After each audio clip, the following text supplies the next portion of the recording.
Olá! Bem-vindos ao Holomorph. Você sabia que existem línguas germânicas faladas mesmo aqui no Brasil? Hoje nós vamos falar sobre uma das línguas minoritárias do Brasil. Nós vamos falar do Hunsrückiano, com a ajuda do nosso querido Peter Kell.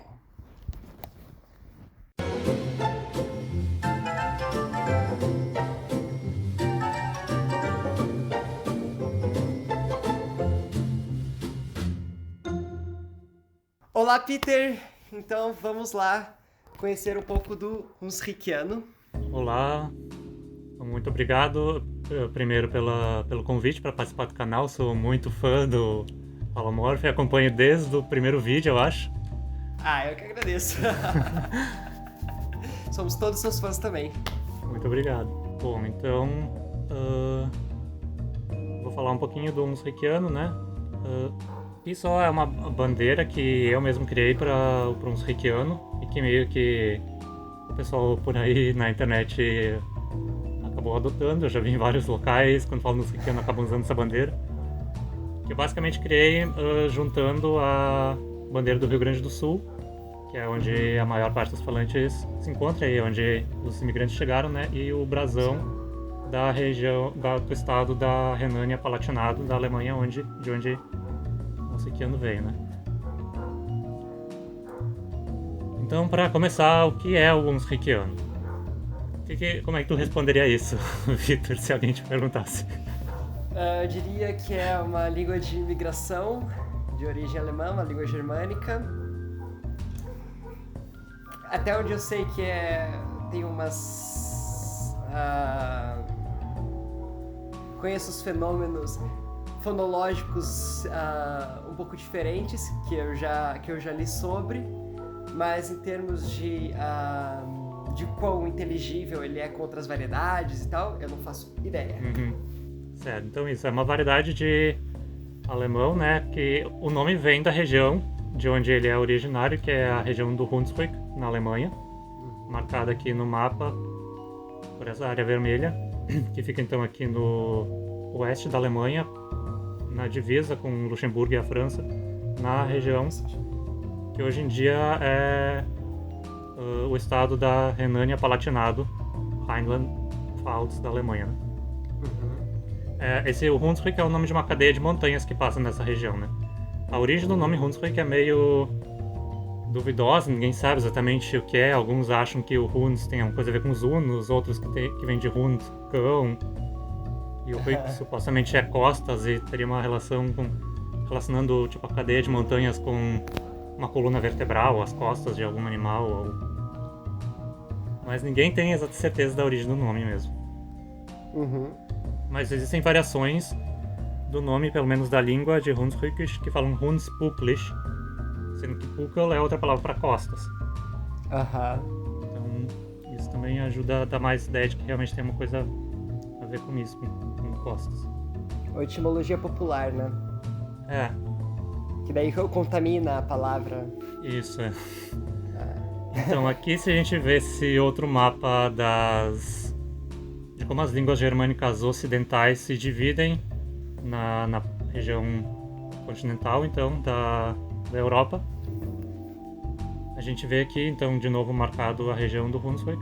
E aqui, então, nesse amarelo meio esverdeado, assim, a gente vê o holandês. Aqui em laranja o frísio. Em amarelo é o baixo alemão, ou baixo saxão. E essas duas áreas aqui em verde e cinza são o alto alemão, que muitas vezes é considerado o alemão propriamente dito, né? Sim. E aí se divide em dois tipos de novo, que é o alemão central, que está em verde, e o alemão superior em cinza. Então esses nomes, né, muitas vezes as pessoas acabam achando que alto alemão, baixo alemão tem alguma coisa a ver com um grau de prestígio, mas não tem nada a ver com isso, tem a ver só com a localização geográfica. Alto alemão é falado em regiões altas, nos Alpes ali, e o baixo alemão em planícies do norte, só por isso, por causa da altitude mesmo. Igual Alto e Baixo Egito, né? Isso. Mas aí tem às vezes outros locais onde as pessoas acabam usando alto e baixo numa língua para diferenciar variações de prestígio, né? Sim, tem. Tipo, eu acho que até em Game of Thrones, o High Valyrian, tipo, tem esse nome porque é variedade de prestígio Pois da língua, não. Quando eu ouvi pela primeira vez falar de Alto Valeriano, eu não assisti Game of Thrones, eu não sei de muita coisa, mas a primeira coisa que eu pensei foi que era de altitude. Depois, conforme as pessoas foram falando, eu fiquei tipo, ok, não tem nada a ver então. Sim, lá realmente tem mais a ideia de ser uma variedade de prestígio da língua. Então, né, o Hunsikiano então tá dentro do grupo de línguas que são consideradas variedades linguísticas, ou seja, o nome que for, que é considerado alemão central. O alemão padrão, eu não sei exatamente como ele pode ser classificado, porque às vezes eu vejo ele classificado como alemão central também, mas ele tem características do alemão superior também, é meio uma mistura dos dois. Até porque ele é uma língua, é uma forma meio artificial, né, criada para padronizar, criar uma língua padrão para a região. Sim. Eu acho que não existe, originalmente não era a língua nativa de ninguém, né? Exatamente da forma como ele foi padronizado. Isso é muito comum, na verdade, né? Você padronizar, você tem que privilegiar alguma coisa e algumas formas privilegiadas pegam de vários meio que pra generalizar, né? Pra criar uma forma meio genérica. Sim. Aí fica sempre aquela pergunta, mais um Hunsikiano é uma língua ou um dialeto, né? Aí sempre aquela questão, o que é uma língua, o que é um dialeto, que... Inclusive, eu acho que o último vídeo do teu canal foi sobre isso. Sim, postado, que eu acho que ficou muito boa a explicação, assim, mostrando então todo aquele contínuo que pode existir entre os dialetos, que é o que acontece aqui também. Como a gente pode ver aqui nesse mapa que mostra o grau de inteligibilidade, não ininteligibilidade. Eu sempre fui escrevendo essa palavra também, não se preocupe. Então, grau de inteligibilidade das variedades com o Hunsikiano. Aqui, quanto mais vermelho, mais inteligíveis com os Hunsikiano são, quanto mais azul, menos. Então a gente pode ver que existe realmente um contínuo, né? Quanto mais distante, menos inteligíveis as variedades são com os Hunsikiano. Mas como a gente pode notar, as variedades mais inteligíveis, a maior parte, em relação ao Hunsikiano falado hoje no Brasil, estão fora da região do Hunsrück, estão mais para baixo aqui. Interessante isso. Tem uma explicação que já foi dada sobre o porquê disso, que eu vou falar daqui a pouco. Mas por isso, em certa parte, eu não gosto muito do nome Hunsikiano, porque as variedades Hunsikiano da Alemanha hoje não são tão inteligíveis com o Hunsikiano quanto as variedades mais pro sul ali. Mais a região do Palatinado, que é a variedade Pfälzisch do alemão, né? Que é bem mais parecido com o Hunsikiano do que as variedades dentro do Hunsrück.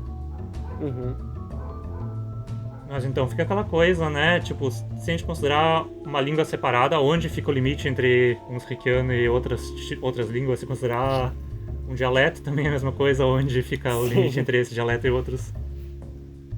É diferente de, às vezes, outras variedades de línguas que muitas vezes são vistas como dialetos, mas não existe um contínuo tão marcado mais com as variedades padrão. Já existe um limite maior estabelecido, mas aqui ainda existe um contínuo muito, muito forte, assim. Então, muito difícil conseguir estabelecer exatamente onde fica o limite entre uma língua e outra. Então, quando os imigrantes falantes de Hunsikiano vieram para o Brasil, isso foi em 1824. Então, naquela época não existia Alemanha ainda, apesar de as pessoas dizerem que vem da Alemanha, porque hoje em dia que é Alemanha, né? Na época a Alemanha não existia. O que existia já era essa confederação germânica que incluía vários tipos de estados independentes que falavam alemão e que surgiu depois da queda do Império Romano, onde então os principais grupos eram o Reino da Prússia, o Império Austríaco, o Reino da Bavária. E aí a região de Hunsrück na época então ficava dentro da que era a Prússia, né? Então a migração então para o Brasil começou em 1824. O primeiro grupo de imigrantes chegou em 1824 em São Leopoldo, no Rio Grande do Sul, e se estabeleceu ali. Bem cedo, em relação a várias outras. A imigração em massa foi bem depois disso, né? Sim. Ano que vem vai fazer 200 anos de imigração.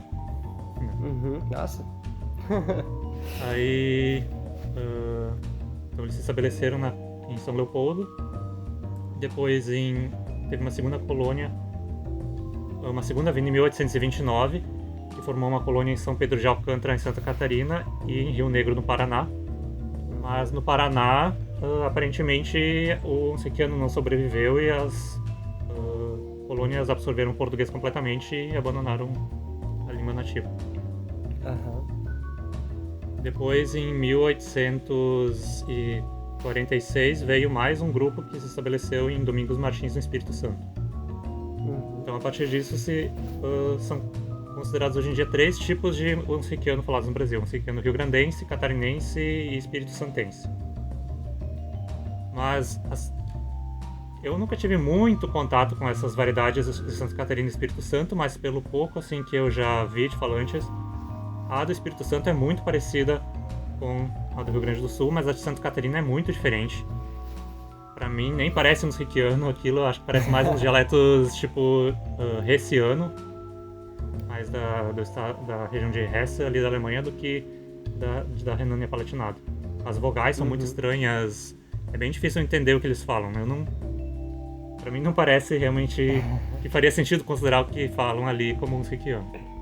Então, ao longo do século XVIII, XIX e XX, o pessoal da colônia original em São Leopoldo começou a migrar para o oeste do Rio Grande do Sul e chegou até na Argentina. Então a gente tem falantes também em Misiones, principalmente.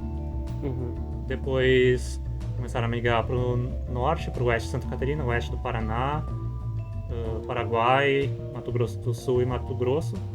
Então, em toda essa região se encontra falantes de onsequiano hoje em dia. Todas da variedade de onsequiano rio-grandense, então.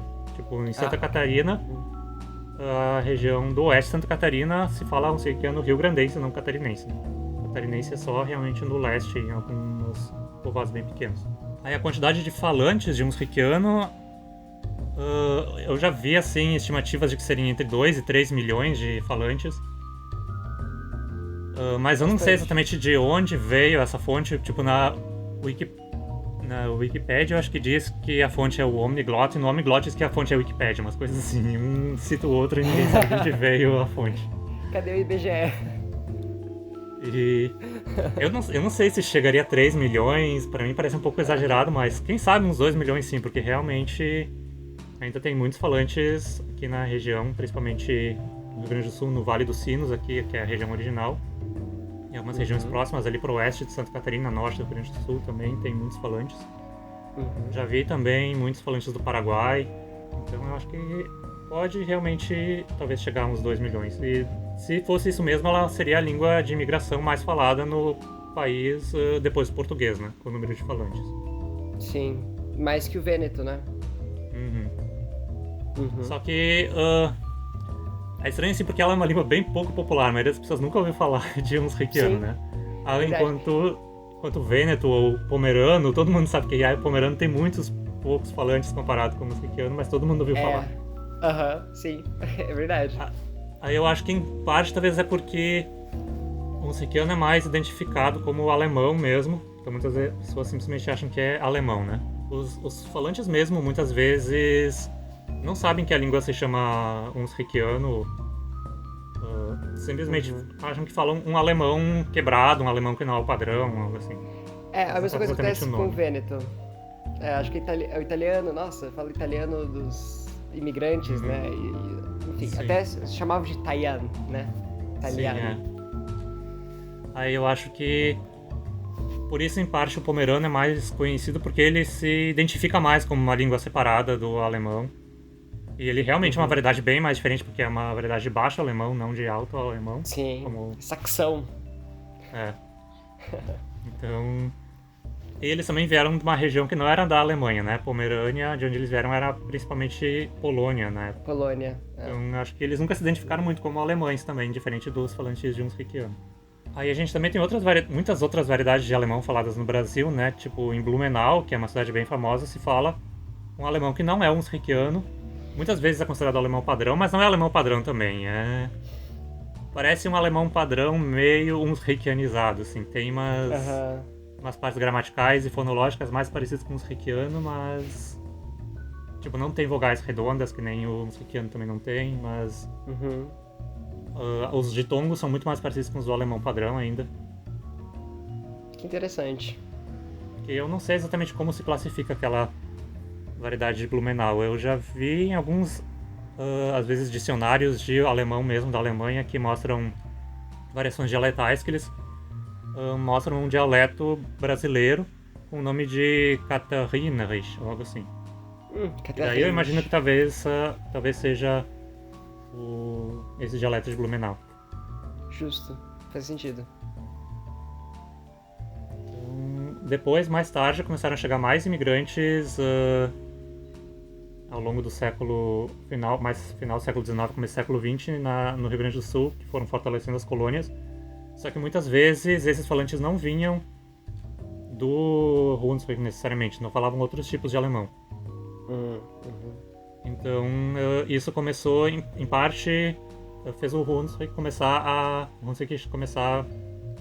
a migrar um pouco mais para um alemão mais próximo do padrão do que era originalmente, provavelmente para conseguir facilitar a comunicação com falantes de todas as outras variedades, já que o alemão padrão era a língua oficial, todo mundo conhecia, né, como a língua usada em documentos oficiais, na igreja e tudo.